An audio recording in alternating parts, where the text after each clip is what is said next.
چوم لیا ہے، جو یسوع کی وجہ سے ایک وقت آیا ہے جو ہمارے گناہ اور مسئلے کا حل ہے۔ مجھے وہ لفظ پسند ہے جو ہیری نے دیا تھا، مزید انجیر کے پتے نہیں، مزید کوشش نہیں کرنا اسے خود کرنے اور اپنے گناہ پر پردہ ڈالنے کی۔ آپ ایسا نہیں کر سکتے۔ نجات کا تحفہ حاصل کریں۔ آج نجات کا دن ہے، یہ قابل قبول گھڑی ہے۔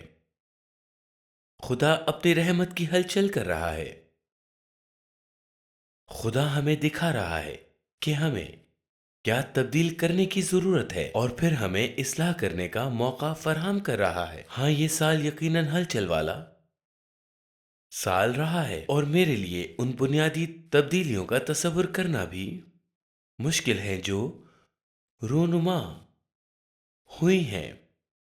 چیزیں بہت اچھی جا رہی تھی، شاید ہم اس چیز سے باہر نکل سکتے ہیں۔ کیا آپ جانتے ہیں کہ وہ ملک، آپ جانتے ہیں کہ ہم ایک طویل عرصے سے غلط سمت میں جا رہے تھے، اور اچانک ہمارے پاس کوئی ایسا آ گیا جو ہمیں بنیادی طور پر دلدل سے باہر بلا رہا تھا۔ آئیے کچھ ضروری چیزوں پر توجہ مرکوز کریں۔ آئیے اپنے مالج کا خیال رکھیں، اسے درست کریں۔ کیا آپ جانتے ہیں کہ صحیفہ یہ کہتا ہے کہ میرے خیال میں اس ملک کو، دنیا کو ٹھیک کرنے کی کوشش سے پہلے ہمیں اپنے مسائل پر توجہ دینے کی ضرورت ہے۔ میں کسی برے پولیس اہلکار کو کسی دوسری قوم میں نہیں بھیجنا چاہتا۔ آئیے یہاں قانون کا احترام کرتے ہوئے ان لوگوں کا ساتھ دیں جو درست اور جائز باتوں کی حمایت کرتے ہیں۔ تو میں اس طرف جا رہا تھا اور یہ بہت اچھا تھا، اور پھر سب اچانک بکھر گیا اور میں پھر دوسری سمت کی طرف چلا گیا، اور میں نے کہا یہ کون سا ملک ہے؟ مجھے سمجھ نہیں آئی۔ 2020 میں ایسی تبدیلیاں ہوئیں، لیکن اس سے کوئی فرق نہیں پڑتا کہ کوئی کیا کہہ رہا ہے، اور آنے والا سال کیا لائے گا یہ ابھی تک نامعلوم ہے۔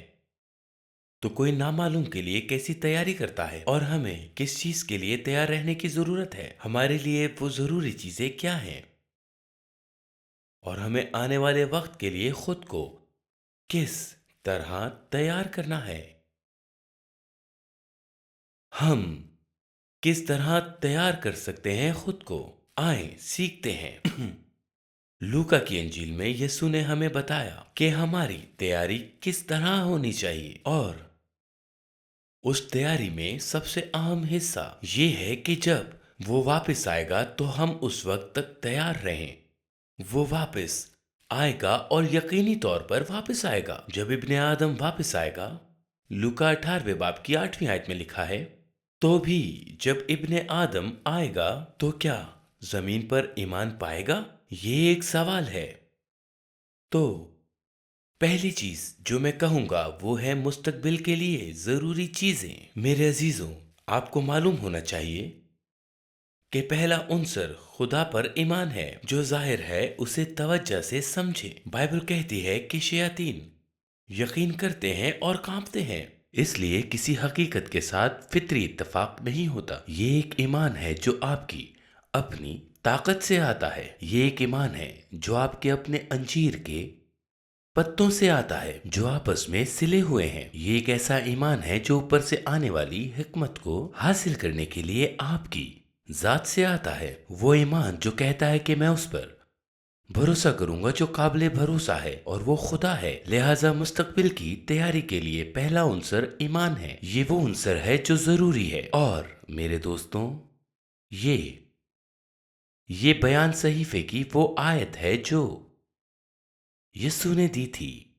وہ دو تمثیلوں کے بیچ میں ہے، اور پہلا وہ مستقل بیوہ ہے جو انصاف چاہتی تھی۔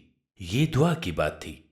دوسری تمثیل جو فوراً بعد میں آتی ہے وہ متکبر اور خود راست کے بارے میں ہے، وہ شخص جو خود پر بھروسہ کرتا ہے اور اپنی حکمت پر بھروسہ کرتا ہے۔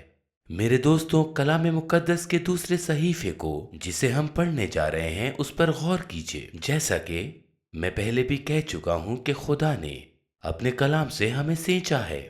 ہم دیکھتے ہیں لوکا 18 باب اور اس کی 1 سے 5 آیت تک۔ پھر اس نے اس غرض سے کہ ہر وقت دعا کرتے رہنا اور ہمت نہ ہارنا چاہیے، ان سے یہ تمثیل کہی کہ کسی شہر میں ایک قاضی تھا جو نہ خدا سے ڈرتا اور نہ کسی آدمی کی پرواہ کرتا تھا، اور اسی شہر میں ایک بیوہ تھی جو اس کے پاس آ کر کہا کرتی تھی کہ میرا انصاف کر کے مجھے مدعی سے بچا۔ اس نے کچھ عرصے تک تو نہ چاہا، لیکن آخر اس نے اپنے جی میں کہا کہ گو میں نہ خدا سے ڈرتا اور نہ آدمیوں کی کچھ پرواہ کرتا ہوں، تو بھی اس لیے کہ یہ بیوہ مجھے ستاتی ہے میں اس کا انصاف کروں گا، ایسا نہ ہو کہ بار بار آ کر آخر کو میرا ناک میں دم کر دے۔ واہ! اور پھر صحیفے کی آیت آتی ہے، خداوند نے کہا سنو یہ بے انصاف قاضی کیا کہتا ہے، بس کیا خدا اپنے برگزیدہوں کا انصاف نہ کرے گا جو رات دن اس سے فریاد کرتے ہیں،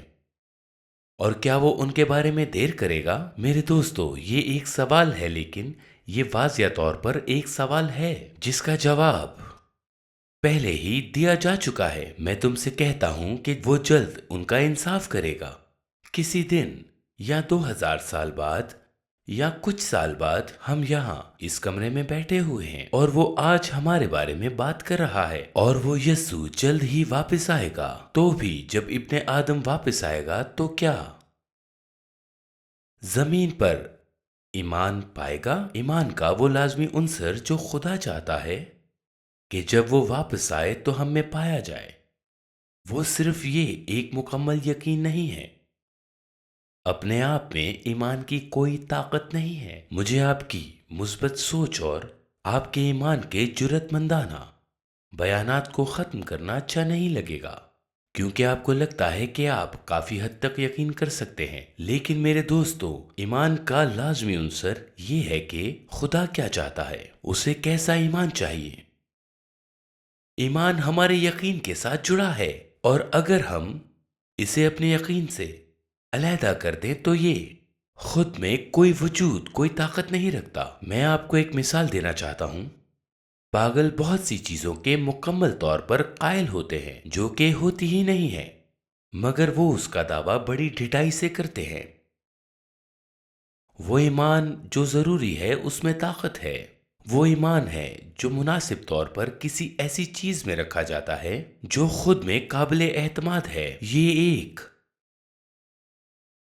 ایسا ایمان ہے جو ہمیں ہدایت کے لیے دعا میں خدا کے پاس جانے اور پھر جو کچھ وہ ہمیں کرنے کو کہتا ہے اس پر عمل کرنے کا سبب بنتا ہے، اور یہی وہ ایمان ہے جو خدا ہم سب میں تلاش کر رہا ہے، اور یہی وہ ایمان ہے جو آپ کے لیے ناگفتہ با حالت میں بھی زندہ رہنے اور پھلنے پھولنے کے لیے ضروری ہے، جیسا کہ ہم خود کو اس وقت پا رہے ہیں۔ ایک ایسا ایمان جو خوف کو ہماری زندگیوں سے ختم کرتا ہے، ایک ایسا ایمان جو ہمت دیتا ہے، ایک ایسا ایمان جو طاقت اور تاثیر دیتا ہے یہاں تک کہ دنیا غیر میسر اور بند ہو چکی ہو، مسیح کے جسم کو بند نہیں کیا جا سکتا۔ یعقوب جو یسوع کا بھائی تھا، وہ ایک خوبصورت، سادہ اور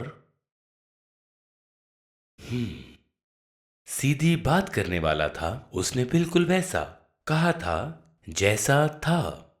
اس نے کہا کہ اپنے تمام الفاظ کے بارے میں بات نہ کرو، وہ صرف ہمیں اعمال، دکھاوا اور کہیں منتقل کرتے ہیں۔ ہمارا کہنا اور ہمارا کرنا، ان دونوں میں بہت فرق ہوتا ہے۔ ہم اگر کچھ کہتے ہیں اور اپنے اعمال کا دکھاوا کرتے ہیں پر اپنی زندگی سے اسے ظاہر نہ کر پائیں تو یہ محض ایک دکھاوا ہے۔ آئیے ہم یعقوب کی کتاب سے اسے پڑھتے ہیں۔ یعقوب دوسرا باب اور اس کی 18ویں آیت میں لکھا ہے کہ تو ایماندار ہے اور میں عمل کرنے والا ہوں۔ تو اپنا ایمان بغیر اعمال کے تو مجھے دکھا، اور میں اپنا ایمان اعمال سے تجھے دکھاؤں گا۔ یہ بہتر ہے کہ زندگی کے ساتھ واپس آیا جائے، اور بہت سے لوگ آخری زمانہ میں جب یسوع آئے گا تو کہیں گے کیا ہم نے یہ نہیں کیا، کیا ہم نے وہ نہیں کیا، اور وہ کہے گا کہ افسوس، میں نے تمہیں کبھی نہیں جانا، تم مجھ سے دور ہو جاؤ، تم بد کرداری کے کام کرنے والے ہو۔ دوسرے لفظوں میں ہمارے پاس توبہ کا پھل ہے جو عمل کرتا ہے اور راست باز کی طرح نظر آتا ہے، لیکن اس کا کہ آپ کے کام آپ کو جنت میں لے جائیں گے۔ ہم اپنے طور پر جنت میں نہیں جا سکتے، یہ سب مسیح کے کام ہیں جس نے ہمیں راست بازی کا لباس دیا ہے جسے ہم پہن سکتے ہیں تاکہ ہم مضبوط کھڑے ہو سکیں۔ لیکن میرا یقین کریں کہ اگر آپ مسلسل گناہ کرتے رہے تو آپ جھوٹے ہیں اگر آپ کہتے ہیں کہ آپ خدا سے محبت کرتے ہیں لیکن اپنے پڑوسی سے نفرت رکھتے ہیں۔ اگر ہر وہ چیز جو آپ کو پسند ہے جو یسوع میں نہیں ہے تو آپ جھوٹے ہیں۔ ہمیں ایک ایسا ایمان رکھنے کی ضرورت ہے جو ہمارے مشاہدے، امن اور اس میں اعتماد جس میں مستقبل ہے اس میں نظر آئے۔ یہ بات بالکل واضح ہے جسے ہم اگلے صحیفے میں پڑھنے جا رہے ہیں، جو لوکا کی انجیل اس کے 18ویں باب کی 9ویں سے 12ویں آیت میں لکھا گیا ہے، جہاں کوئی اپنی حکمت پر بھروسہ کر رہا ہے۔ آئیے اسے پڑھتے ہیں۔ پھر اس نے بعض لوگوں سے جو اپنے اوپر بھروسہ رکھتے تھے کہ ہم راست باز ہیں اور باقی آدمیوں کو ناچیز جانتے تھے، یہ تمثیل کہی کہ دو شخص ہیکل میں دعا کرنے کے لیے گئے، ایک فریسی، دوسرا موصول لینے والا۔ یہ معاشرے کے سماجی سطح پر اتنا ہی کم تھا جتنا آپ حاصل کر سکتے ہیں، اور آج بھی کبھی کبھی IRS کو رات کے کھانے پر مدعو نہیں کیا جاتا، حالانکہ آپ اسے ختم کرنا چاہتے ہیں۔ فریسی کھڑا ہو کر اپنے جی میں یوں دعا کرنے لگا کہ اے خدا، میں تیرا شکر کرتا ہوں کہ باقی آدمیوں کی طرح ظالم، بے انصاف، زناکار یا اس محصول لینے والے کی مانند نہیں ہوں۔ میں ہفتے میں 2 بار روزہ رکھتا اور اپنی ساری آمدنی پر دہیگی دیتا ہوں۔ اوہ، کیا آپ اپنے مذہب کو اچھا نہیں کر رہے؟ اور یہ آپ کے بارے میں نہیں ہے کہ آپ اپنے مالی معاملات سمیت ہر چیز میں خدا کو ترجیح نہیں دیتے، بلکہ یہ خود راست بازی کے عمل کے طور پر کرنا ہے۔ چلیں اب اس کی 13 سے 14 آیت پر جاتے ہیں۔ اس میں کیا لکھا ہے؟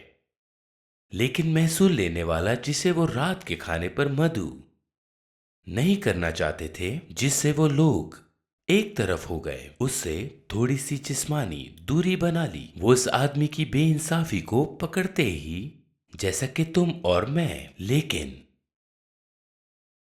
محصول لینے والے نے دور کھڑے ہو کر اتنا بھی نہ چاہا کہ آسمان کی طرف آنکھ اٹھائے، بلکہ چھاتی پیٹ پیٹ کر کہا، اے خدا، مجھ گناہگار پر رحم کر۔ میں تم سے کہتا ہوں کہ یہ شخص دوسرے کی نسبت راست باز ٹھہر کر اپنے گھر گیا۔ دوسرے لفظوں میں وہ شخص جس نے عاجزی کے ساتھ اس کی حالت زار کو سمجھا اور خدا سے رحم کی درخواست کی، وہ عادل ٹھہرا، کیونکہ جو کوئی خود کو بڑا بنائے گا وہ چھوٹا کیا جائے گا، اور جو اپنے آپ کو چھوٹا بنائے گا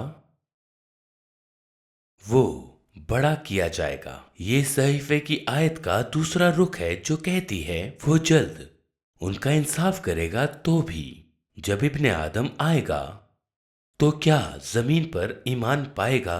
آج یہ سوال ہم سب کے لیے ہے کہ جب ابن آدم زمین پر آئے گا تو کیا ایمان پائے گا؟